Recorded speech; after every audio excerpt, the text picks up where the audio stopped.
ஸ்டாலினோட 4 ஆட்சி சாதனை என்னன்னு கேட்டிங்கன்னா, டாஸ்மாக் அப்படிங்கிற ஒரு கம்பெனியாக ஏன் மாற்றுச்சு, அமைப்பாக அதை ஏன் மாற்றுச்சு அப்படின்னீங்கன்னா, கள்ளசாராயத்தோட டாமினேஷன் கிராமப்புறங்களில் நகரங்களில் நீங்கள் வந்து டார்கெட் செட் பண்ணி விற்பனை செய்யணும்னு கொண்டு வரீங்க இல்லையா?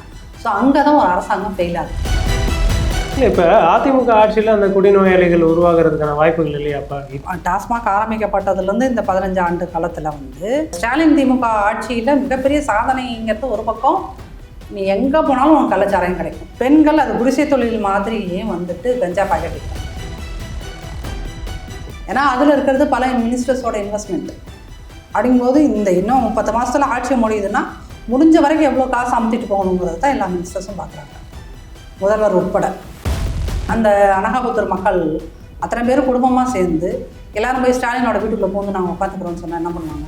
100 பேர் போய் ஸ்டாலின் வீட்டுக்குள்ளே தங்கினீங்கன்னா என்ன பண்ணுவீங்க? ஏவாவேல் வீட்டுக்குள்ளே போய் தங்கினீங்கன்னா என்ன பண்ணுவீங்க? காசா கிராண்ட் ஓனர் வீட்டுக்குள்ளே போய் தங்கினா என்ன பண்ணுவீங்க?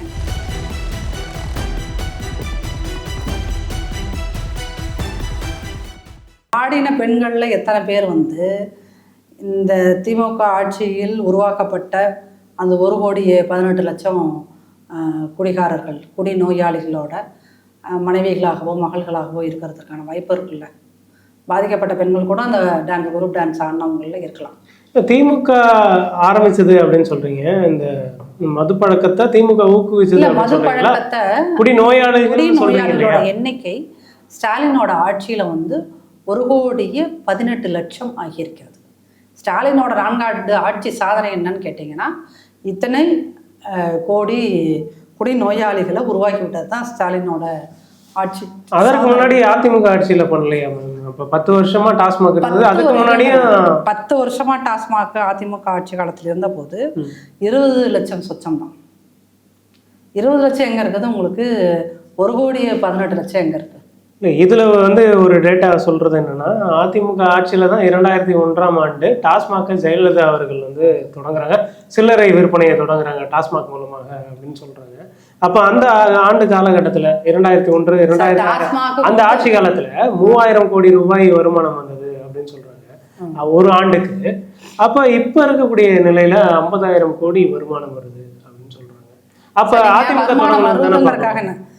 நீங்கள் வந்து இல்லை நீங்கள் வந்து அதிமுக இதை வந்து ஏன் வந்து டாஸ்மாக் அப்படிங்கிற ஒரு கம்பெனியாக ஏன் மாற்றுச்சு, அமைப்பாக அதை ஏன் மாற்றுச்சு அப்படின்னீங்கன்னா, அன்னைக்கு இந்த ப்ரைவேட்டில் நடத்துகிற குரூப் அவங்களோட ஆதிக்கம் ஒரு பக்கம் இருந்துச்சு.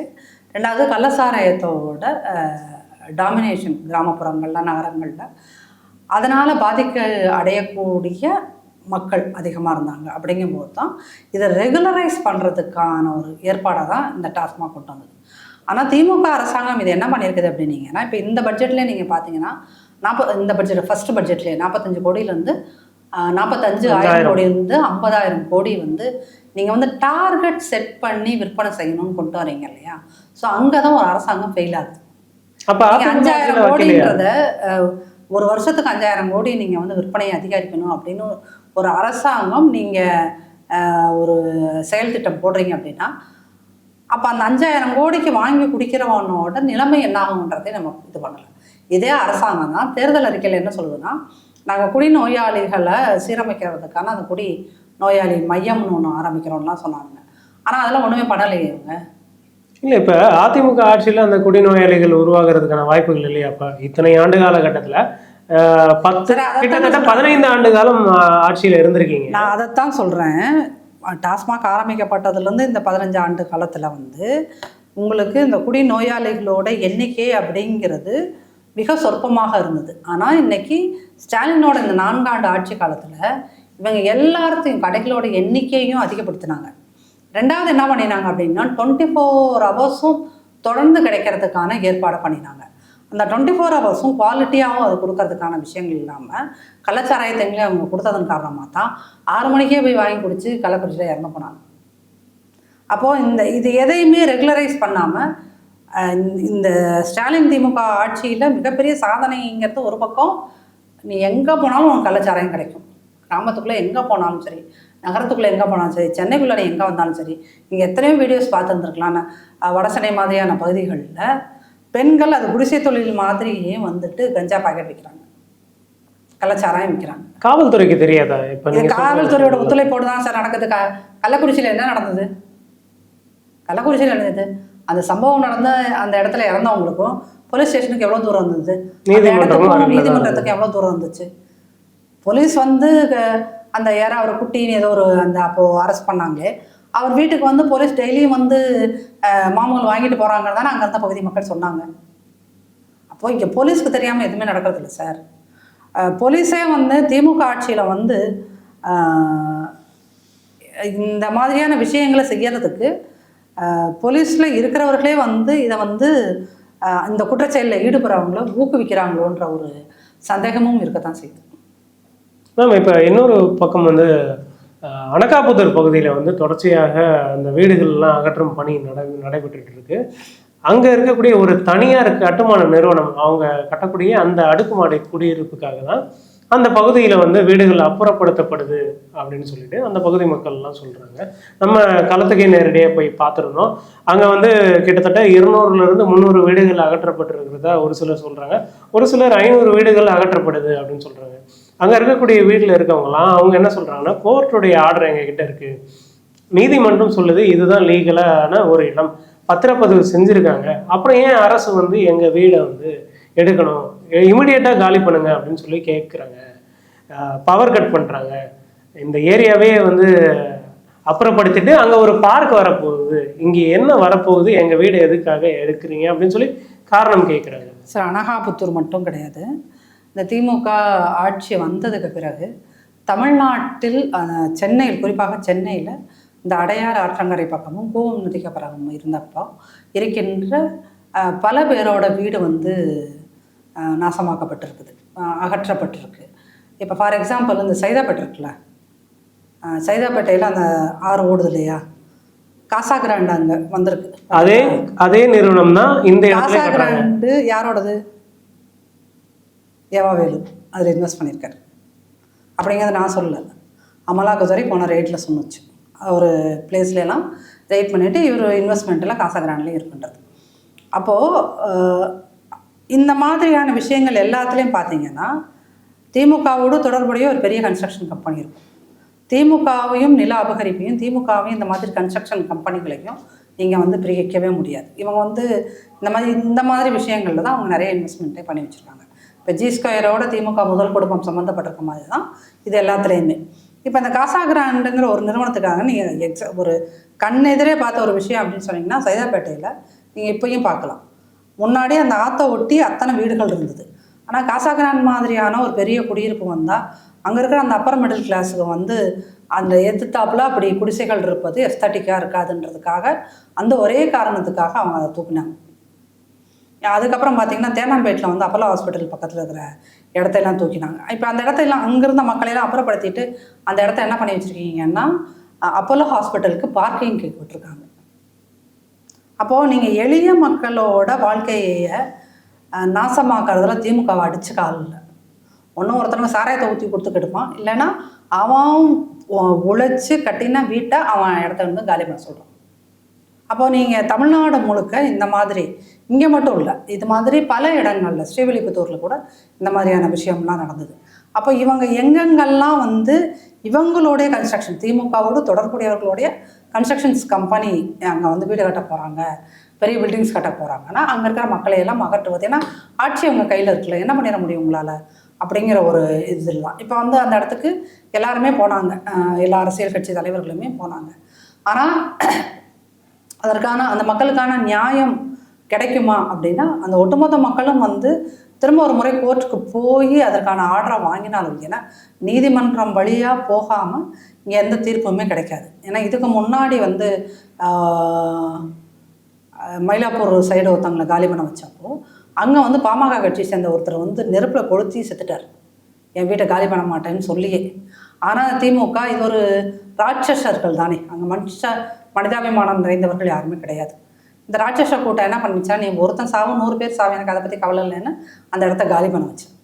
அதனால் இவங்க வந்ததுலேருந்து அதே மாதிரி அந்த சூளைமேட் ரோட்டில் அங்கே பல பேர் இப்படி தான் காலி பண்ண வச்சாங்க. அதனால் இவங்க வந்து இது இந்த மாதிரி ஏழை மக்களை போட்டு துன்புறுத்துறதுல அவங்களுக்கு கூச்சநாச்சம் எதுவுமே இருக்காது, மனிதாபிமானம் எதுவுமே இருக்காது. இந்த இதுலேருந்து விடுபடணும். அதுக்கு அவங்க என்ன பண்ணுவாங்கன்னா, கோர்ட்டில் நைஸாக ஒரு ஆர்டர் போடுவாங்க. ஒரு விஷயம், அதாவது கோர்ட் ஆர்டர் ஒன்று இருக்குது, என்னென்னா நீர்நிலைகளுக்கு பக்கத்தில் அல்லது நீர்நிலைகளை ஆக்கிரமிப்பு செஞ்சுருந்தால் அகற்றணுன்ற ஒரு விஷயம் இருக்குது. அந்த ஒரு விஷயத்தை இவர்கள் காட்டியே தான் கோர்ட்லேருந்து இவங்க கவர்மெண்ட் தனக்கு ஃபேவராக ஆர்டரை வாங்கிட்டு அந்த மாதிரி மக்களை பாதிப்படை செய்யுது. அப்போது இந்த மக்கள் என்னென்னா, திமுக வந்து ஒரே ஒரு விஷயத்துக்கு தான் பயப்படுவாங்க. உனக்கு அடுத்த வாட்டி நான் ஓட்டு போட மாட்டேன் அப்படின்னு நீங்கள் சொல்லி பாருங்கள், ஆட்டோமேட்டிக்காக அவங்க பயந்துருவாங்க. அந்த பகுதி மக்கள் வந்து என்ன சொல்கிறாங்கன்னா, நாங்கள் கண்டிப்பாக உங்களுக்கு அடுத்த இந்த ஆட்சி வரும்பொழுது நாங்கள் வந்து உங்களுக்கு எலெக்ஷன் வரும்போது ஓட்டு போட மாட்டோம் அடுத்த எலெக்ஷனில் அப்படின்னு சொல்லி அந்த பகுதி மக்கள்லாம் சொல்கிறாங்க. இன்னொரு பக்கம் வந்து இப்போ திமுக இந்த நடவடிக்கை எடுக்கலைன்னா அரசு இந்த நடவடிக்கை எடுக்கலன்னா அப்படின்னு சொல்லலாம். ஏன்னா வரக்கூடிய அந்த மான்சூன் சீசனில், அதாவது வெள்ள பாதிப்புகள் ஏற்படாமல் இருக்க அந்த நடவடிக்கையாக கூட இதை பார்க்கலாம் இல்லையா? வெள்ள பாதிப்பு வந்துச்சுன்னா அப்போ வந்து அந்த பகுதி மாதிரி ஒரு ஏரியா கொஷின் வரும் இல்லையா? சும்மா நீங்கள் வந்து இந்த வெள்ள பாதிப்புன்னு பூச்சாண்டி கட்டக்கூடாது சார்.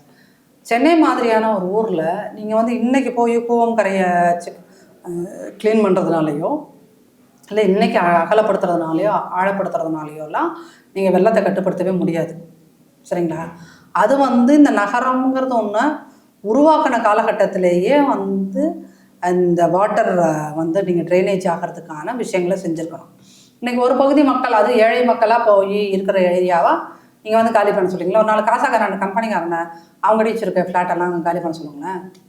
இல்லை, இதே போன்ற கேள்வியை கூட கண்டிப்பாக கேட்கலாம். ஏன்னா நகர மயமாக்கல் இந்த காரணமாக நுங்கம்பாக்கம் பகுதியில் இருக்கக்கூடிய அந்த கூவம் ஆற்று கரையோரம், அந்த கூவமே சுருங்கி இருக்கு அப்படின்னு சொல்லலாம். அந்த பகுதியில் வந்து கட்டுமான பணிகள்லாம் நடைபெற்று நிறைய அப்பார்ட்மெண்ட்லாம் வந்திருக்கு, ஹாஸ்பிட்டல்ஸ்லாம் வந்திருக்கு. பெரம்பூரில் இவங்க ஆட்சிக்கு வந்த முதல் வருடத்திலேயே இந்த மாதிரி தான் அங்கே இருக்கிற மக்களை எல்லாம் காலி பண்ண சொன்னோம். பெரிய அளவுக்கு போராட்டம்லாம் நடந்தது. பிசிகே எல்லாம் கூட போராடிச்சு, மார்க்சிஸ்ட் கட்சியெல்லாம் போராடிச்சு.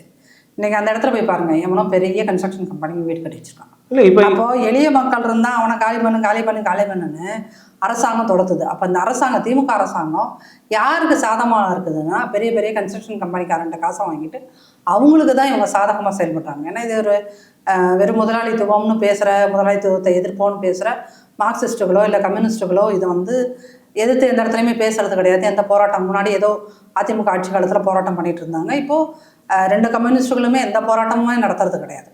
இப்போ இந்த அனகாபுத்தூர் மக்கள் பக்கம் போய் நின்றுக்கணுமா இல்லையா? நாங்களை வந்து வர்க்க போராட்டம்லாம் பேசுகிற கம்யூனிஸ்ட்கள் நின்றுக்கணுமா இல்லையா? அவங்க நிற்கவே இல்லை. சும்மா நீங்கள் சீமான ஒரு நாள் அடையாளத்துக்கு போய் நின்றுட்டு வந்துட்டாருன்றதுனால கவர்மெண்ட் பயந்துருமா என்ன? ஏன்னா அதில் இருக்கிறது பல மினிஸ்டர்ஸோட இன்வெஸ்ட்மெண்ட். அப்படிங்கும்போது இந்த இன்னும் 10 மாதத்தில் ஆட்சி முடியுதுன்னா முடிஞ்ச வரைக்கும் எவ்வளோ காசு அமுத்திட்டு போகணுங்கிறது தான் எல்லா மினிஸ்டர்ஸும் பார்க்குறாங்க, முதல்வர் உட்பட. அப்படிங்கும்போது எவன் செத்தான் என்ன? ஏன்னா சாக போகிறது அவங்க வீட்டில் யாரும் இல்லைல்ல, பாதிக்கப்படுறது யாரும் இல்லைல்ல. இந்த அனகாபுத்தூர் மக்கள் அத்தனை பேர் குடும்பமாக சேர்ந்து எல்லாரும் போய் ஸ்டாலினோட வீட்டுக்குள்ளே போந்து நாங்கள் உட்காந்துக்கிறோன்னு சொன்னால் என்ன பண்ணுவாங்க? சொன்னால் என்ன பண்ணீங்க? இப்படியெல்லாம் புரட்சி நடக்காதுன்னா நம்ம சொல்லவே முடியாது சார். சிறையில் அடைக்க தானே வாய்ப்பு இருக்குது.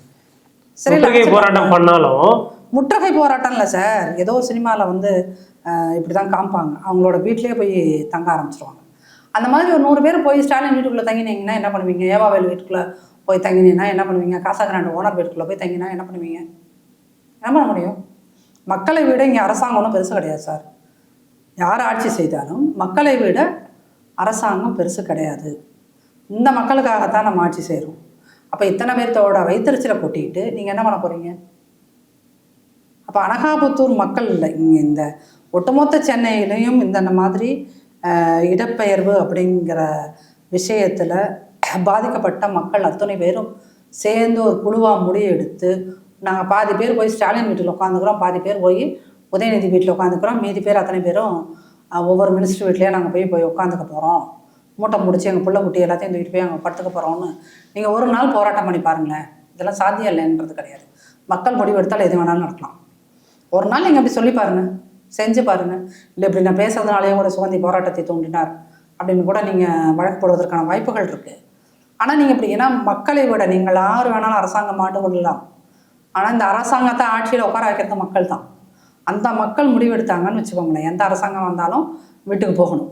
இந்த ஓட்டு போடுற மக்கள் திமுக இனிமேல் ஜென்மத்துக்கு ஆட்சிக்கே வரக்கூடாதுன்னு ஒரு செகண்ட் நினச்சிட்டாங்கன்னு வச்சுக்கோங்க, அந்த மிஷினில் போய் இப்படி அழுத்த போகிற நேரம் இந்த உதயசூரியன் தாண்டா என் வாழ்க்கையவே கெடுத்தான், எனக்கு நான் போட மாட்டேன்னாண்டு அந்த பட்டனை தொடாமல் போடான்னு வச்சுக்கோ, நீ காலம் முழுக்க பிச்சைக்காரன் தான். காசு வச்சுருந்துருக்கலாம், ஆனால் நீ ஒருபோதும் ஆட்சிக்கு வர முடியாது. அதிகாரம் இல்லைன்னா உன்னால் தூங்கவே முடியாது. என்ன பண்ணுவேன்? அப்படி ஒரு 10 வருஷம் அவங்க வீட்டுக்குள்ளே இருக்க போகிறாங்க தான், அது மிக நிச்சயமாக நடக்கும். ஏன்னா வெறும் அனகாபுத்தூர் மட்டும் கிடையாது, திமுக ஆட்சியில் சொந்த நாட்டுக்குள்ளேயே உள்ள அகதிகளாக மாற்றப்பட்ட மக்கள் அப்படிங்கிறவங்க இங்கே நிறைய பேர் இருக்காங்க, பல ஆயிரம் பேர் இருக்காங்க. திமுக ஆட்சியில் தாலி எடுத்து விதவைகளாக ஆன பெண்கள் கலாச்சாரத்தால் அப்படிங்கிறவங்க அவங்க ஒரு 100 கணக்கில் இருக்காங்க. திமுக ஆட்சியில் வந்து கஞ்சாவால் டாஸ்மாகால் பாதிக்கப்பட்டவர்கள் அப்படிங்கிற குடும்பம், அது பல 100 குடும்பங்கள் இருக்குது. இந்த குடும்பங்கள் மட்டுமே, இந்த மாதிரி அகதிகளாகப்பட்ட குடும்பங்கள், கஞ்சா, போதைப்பொருள், கள்ளச்சாராயம், இவங்க மட்டும் அந்த பட்டனை அழுத்துறப்போ இந்த உதயசூரியன் நாசமாக போகணுன்டான்னு சொல்லிட்டு வேற யாருக்கு அழுத்தினாலும் உதயசூரியன் ஒருபோதும் ஆட்சி பெற முடியாது. நீங்கள் எளிய மக்களுக்காக மட்டும்தான் இங்கே ஆட்சி செய்கிறீங்க. காசு இருக்கவனுக்கு தான் நான் ஆட்சி செய்வேன்னு சொன்னேன்னா இருக்கிற 5 வருஷம் நீ நல்லா சம்பாதிச்சுக்கலாம், நல்லா சாப்பிட்டுக்கலாம், நடிகைகளோட குத்தாட்டம் போடலாம், 35 லட்சம் 1 கோடி நீங்கள் அவங்களுக்கு கொடுத்துக்கலாம். அதுக்கப்புறம் 10 வருஷம் நீ ஏன் தொடர்ந்து 13 வருஷம் திமுக வீட்டில் இருந்துச்சு, இப்போ 2011லேருந்து 21 வரைக்கும் நீ ஏன் வீட்டில் இருந்த? இந்த திமிர் பிடித்த தடித்தனமான ஆணவத்தால் தான் வீட்டில் இருந்தேன். திருப்பி அதே மாதிரி ஒரு 10 வருஷம் இரு. அதற்கான ஒரு விஷயந்தான் வந்து ஒட்டுமொத்த சென்னையில் பல்வேறு சேரிகளில் மக்களை நீங்கள் துரத்தி விட்டதும் அதற்கான பலனையும், இது சென்னை மட்டும் கிடையாது, தமிழ்நாடு முழுக்க இது பல்வேறு இடங்களில் நடந்திருக்கு. அதற்கான பலனை மிக நிச்சயமாக ஸ்டாலின் அனுபவிப்பார். திமுக எப்போதும் ஆட்சியை எடுப்பது இது மாதிரியான எளிய மக்கள் மூலம்தான். இந்த முறை அது மிக நிச்சயமாக நிலம் பெரிய, அதாவது அவமானகரமான ஒரு தோல்வியை இவர்கள் மிக நிச்சயமாக சந்திப்பார்கள்.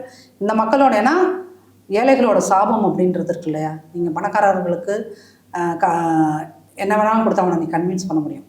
ஒரு ஏழையோட கண்ணீர் அப்படிங்கிறது வந்து ஒரு மிக அடர்த்தியான ஒரு ரத்தத்தை விட மிக வலிமையானது. நீ இத்தனை பேர் தான் அழ வச்சுட்டீங்க, உங்களுக்கு பாவ புண்ணியங்களின் நம்பிக்கை இல்லாமல் இருக்கலாம் ஸ்டாலின், ஆனால் அந்த மக்கள் வயிறெறிந்து விடுகின்ற ஸ்ராபம் உங்களை மிக நிச்சயமாக 10 வருஷத்துக்கு வீட்டில் உட்கார வச்சுருக்கோம். அதில் எந்த மாற்றமும் இல்லை. இது பழிக்குதா இல்லையான்னு மட்டும் பாருங்கள். நீங்கள் வந்து இதை கண்டல் அடிக்கலாம், நீ என்ன ஜோசியக்காரியா இப்படியா அப்படியான்னு, ஆனால் இது பழிக்கும் பாருங்கள். அப்போ மேம் கண்டிப்பாக அரசு என்ன நடவடிக்கை எடுக்க போகுது அப்படின்றதையும் பொறுத்திருந்து பார்க்கலாம். மக்கள் என்ன ஐடியா வச்சுருக்காங்க, மக்கள் யாரை ஆட்சியில் உட்கார வைக்க போகிறாங்க அப்படின்றதையும் பொறுத்திருந்து பார்க்கலாம் மேம். பல்வேறு கேள்விகளுக்கு பதிலளிச்சிங்க, மிக்க நன்றி மேம்.